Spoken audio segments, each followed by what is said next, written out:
बिहार में कांग्रेस की स्थिति बदहाल है। विधानसभा चुनाव में मात्र 6 सीटें कांग्रेस ने जीती। उसके बाद तमाम जो नेता हैं वो आरोप लगा रहे हैं कि टिकट बंटवारे में पैसे का खेल हुआ। तमाम जिलों में कांग्रेस नेताओं का हाल बुरा है। जहां भी बड़े नेता जा रहे हैं वहां पे बवाल है। और दूसरी तरफ कांग्रेस के प्रदेश अध्यक्ष बड़े इत्मीनान से मनरा बजा रहे हैं, जिसको मगही में मनरा, ताशा जो कह सकते हैं आप। सबसे पहले आप ये वीडियो देखिए।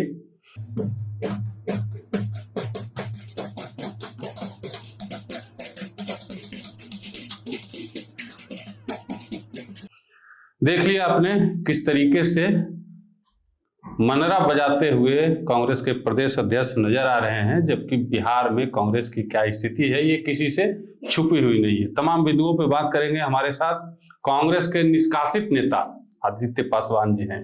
पिछले दिनों इनको भी निष्कासित कर दिया गया था जब इन्होंने सवाल उठाया था कि टिकट बंटवारे में इतना घालमेल क्यों हुआ। कहिए सर, निष्कासित नेताजी क्या हाल है?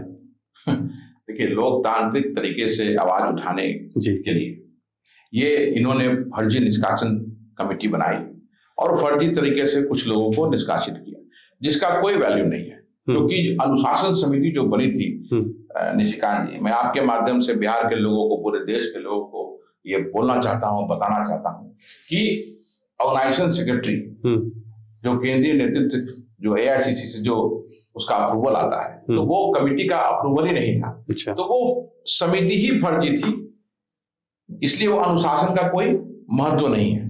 तो वो फर्जी अनुशासन है। हमारी लड़ाई कल भी जारी थी, आज भी जारी है।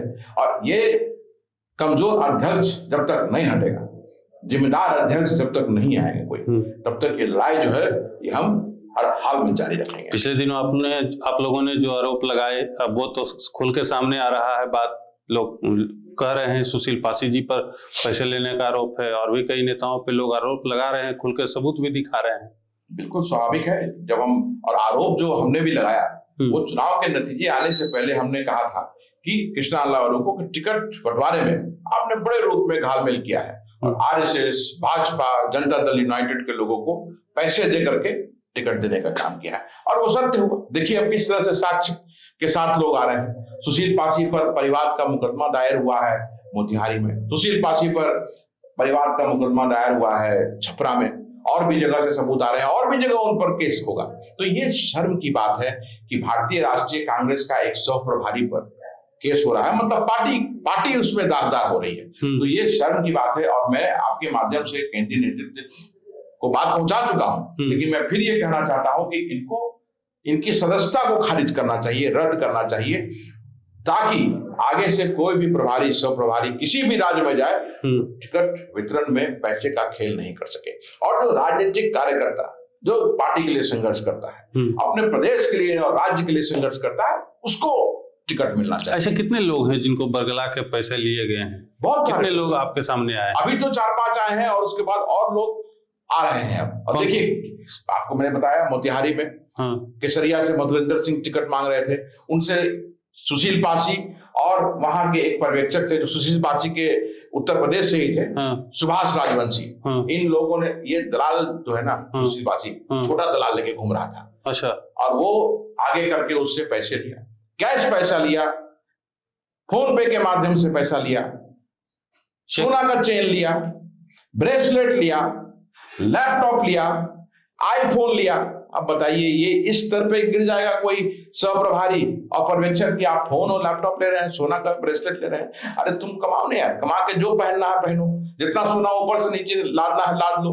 अब जाके आपको दायित्व मिलेगा कि आप पार्टी को मजबूत कीजिए, पार्टी को सही कैंडिडेट खोज के दीजिए और आप ले जाइएगा उसका सौदा करने के लिए। उसी तरह से आपको रक्सौल से डॉक्टर गौतम, उनको भी झूठा वादा किया और वहां दे दिया जनता दल यूनाइटेड से ला करके श्याम बिहारी प्रसाद को। कौन नहीं जानता है कि जनता दल यूनाइटेड के हैं, और श्याम बिहारी प्रसाद रमा देवी के देवर है।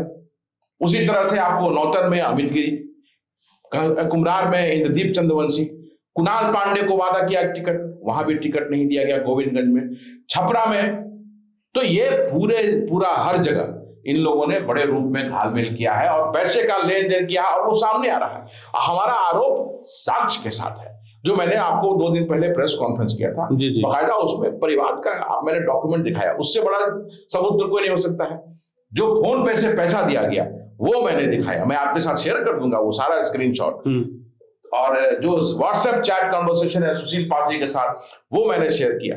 अब इससे जरा साक्ष्य का चाहिए। अब कोर्ट में गवाही हो चुकी है, अब देखिए 2 गवाही और होगा, उसके बाद सुशील पासी या सुभाष राजवंशी पर एफआईआर होगा, अब कमर में रस्सा बंधेगा। तो ये पार्टी के लिए शर्मनाक है। पार्टी पे दाग लगाया है इन्होंने, पार्टी को कमजोर करने का काम किया है इन्होंने, और इन लोगों के कारण बिहार कांग्रेस की शर्मनाक हार हुई है। तो इनको कड़ी से कड़ी सजा मिलनी चाहिए। क्या लगता है आपको, जिस तरीके के पार्टी का रवैया अभी फिलहाल बिहार में है, अगर शीर्ष नेतृत्व ने कोई संज्ञान जल्दी ही नहीं लिया तो जो 6 विधायक हैं वो भी रहेंगे पार्टी में कि भाग जाएंगे? नहीं, वो सब देखिए, ये सत्ता पक्ष की तरफ से ये प्रोपेगेंडा फैलाया हुआ है। हमारे विधायक जो है इंटैक्ट है, वो कहीं नहीं जा रहे हैं। और जहां संज्ञान लेने के बाद तो केंद्रीय नेतृत्व ने ऑलरेडी संज्ञान ले लिया है। प्रदेश अध्यक्ष, प्रभारी और सब प्रभारी, इन सब लोगों की छुट्टी बहुत जल्दी बिहार से होगी। तो मतलब अगर इन लोगों की छुट्टी होती है तो आदित्य पासवान और भी जो कांग्रेसी नेताओं को जो बाहर निकाला गया था उनकी वापसी हो सकती है? हम बाहर हैं ही नहीं, वो तो निष्कासन ही फर्जी है। हम बाहर रहेंगे तब ना। वो तो अध्यक्ष जो है, कमजोर अध्यक्ष, अपनी गलती को छिपाने के लिए शो कॉज नोटिस दिया, अपनी गलती को छुपाने के लिए फर्जी निष्कासन किया।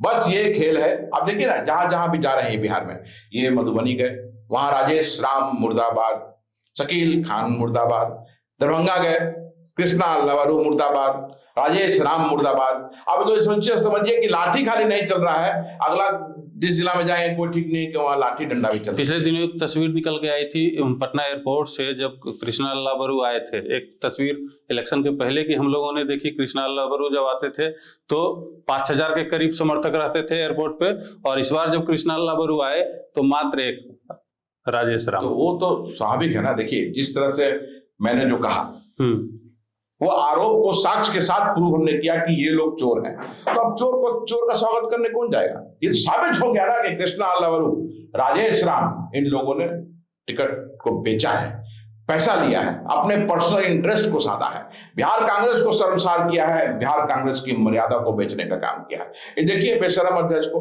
कैसे मृदंग बजा रहा है, ढोलक बजा रहा है खुशी में। खुद ये खुशी नहीं, ये जो है ना, अगले अध्यक्ष की जब ताजपोशी होगी तो बाहर से किसी मृदंग ढोलक वाले को नहीं बुलाया जाएगा। उसी की प्रैक्टिस ये कर रहे हैं, इन्हीं को बुला करके वो मृदंग बजवाया जाएगा। क्या लगता है, मतलब आप तो नजदीक से जुड़े हुए हैं, एकदम भीतर की खबर रखते हैं कांग्रेस में, क्या लगता है कि जानबूझ के पार्टी को इस स्थिति में पहुंचा दिया गया? मुझे तो अब जैसा ये हुआ है, राजेश राम जी पर राहुल गांधी जी ने विश्वास जताया, कृष्णा लाबरू और सारे सह प्रभारियों पे विश्वास जताया, लेकिन सब लोगों ने जो मिलकर के सैबोटाज किया है, मुझे तो लगता है कि ये प्री प्लान था कि पार्टी में टिकट जो है वो आप बेच दीजिए। चलिए अब अंतिम सवाल ले लेते हैं, वो ये कि बजट सत्र है, बजट पेश होने वाला है, क्या उम्मीद कर रहे हैं इस बार? हम उम्मीद करते हैं कि बिहार को इस बार विशेष पैकेज मिले, जो हम लगातार मांग करते रहे हैं, अभी तक तो मिला नहीं। स्पेशल पैकेज बिहार को मिलना चाहिए, ताकि जो फार्मर, जो किसान बिहार का है, जो डिस्ट्रेस में रहता है, एक समय था जब बिहार को दाल की कटोरी, चावल की खेती, मक्के की खेती सबके लिए जाना जाता था, तो आज उसको बढ़ाने की जरूरत है, विशेष पैकेज देने की जरूरत है, ताकि किसान जो लोन से दबा हुआ है, उस लोन से के कारण बहुत जगह आत्महत्या होती है, किसान का फसल बर्बाद होता है तो उसको रिवाइव नहीं कर पाता है, तो वो सब स्पेशल पैकेज लाना चाहिए सपोर्ट करने के लिए, फार्मर्स को सपोर्ट करने के लिए बजट में स्पेशल पैकेज होना चाहिए। वो सिर्फ बिहार नहीं, पूरे देश के लोगों को होना चाहिए, SEZ बनाना चाहिए। मुझे उम्मीद है पूरा कि नीतीश कुमार जी की सरकार ने केंद्रीय नेतृत्व से, भारतीय जनता पार्टी जिसमें सरकार में है वो जरूर आग्रह किया होगा कि SEZ का प्रावधान यहाँ किया जाए, ताकि जो इंडस्ट्रियलाइजेशन की तरफ अगर बिहार बढ़ता है तो प्रॉपर तरीके से इंडस्ट्रियलाइजेशन हो। हॉस्पिटल्स की शॉर्टेज है, बिहार को नए हॉस्पिटल्स के लिए फंड मिलना चाहिए, इंडस्ट्रियलाइजेशन के लिए फंड मिलना चाहिए, तो ये सब चीजें हैं, नए स्कूल्स, नए कॉलेजेस मिलना चाहिए, क्योंकि इंफ्रास्ट्रक्चर जो एजुकेशन को लेकर के है, जो पढ़ाई यहाँ पे है वो आज बदहाल है। तो ये देखना है कि ये लिटमस टेस्ट है नीतीश कुमार जी का और बिहार के लोगों का भी, कि जो 4 बार के बाद जो अभी इतना प्रचंड रूप से बहुमत मिला है, उस बहुमत से बिहार को क्या मिलता है, जो जिस विश्वास के साथ बिहार के लोगों ने इतना प्रचंड बहुमत दिया, तो वो स्पेशल पैकेज, विशेष रूप से बिहार को आगे लाने के लिए हॉस्पिटल्स, इंडस्ट्रियलाइजेशन, फार्मर, एजुकेशन, उसके लिए विशेष पैकेज मिलता है कि नहीं। तो ये कल बजट आ रहा है, हम लोग देखते हैं क्या होता है। चलिए, आदित्य पासवान जी को सुन रहे थे। तमाम तरह के जो सवाल थे हमारे, सबका जवाब इन्होंने दिया है। आप क्या सोचते हैं कमेंट बॉक्स में बताइएगा। साथ ही यह भी बताइएगा कि कांग्रेस के अगले प्रदेश अध्यक्ष किनको बनना चाहिए।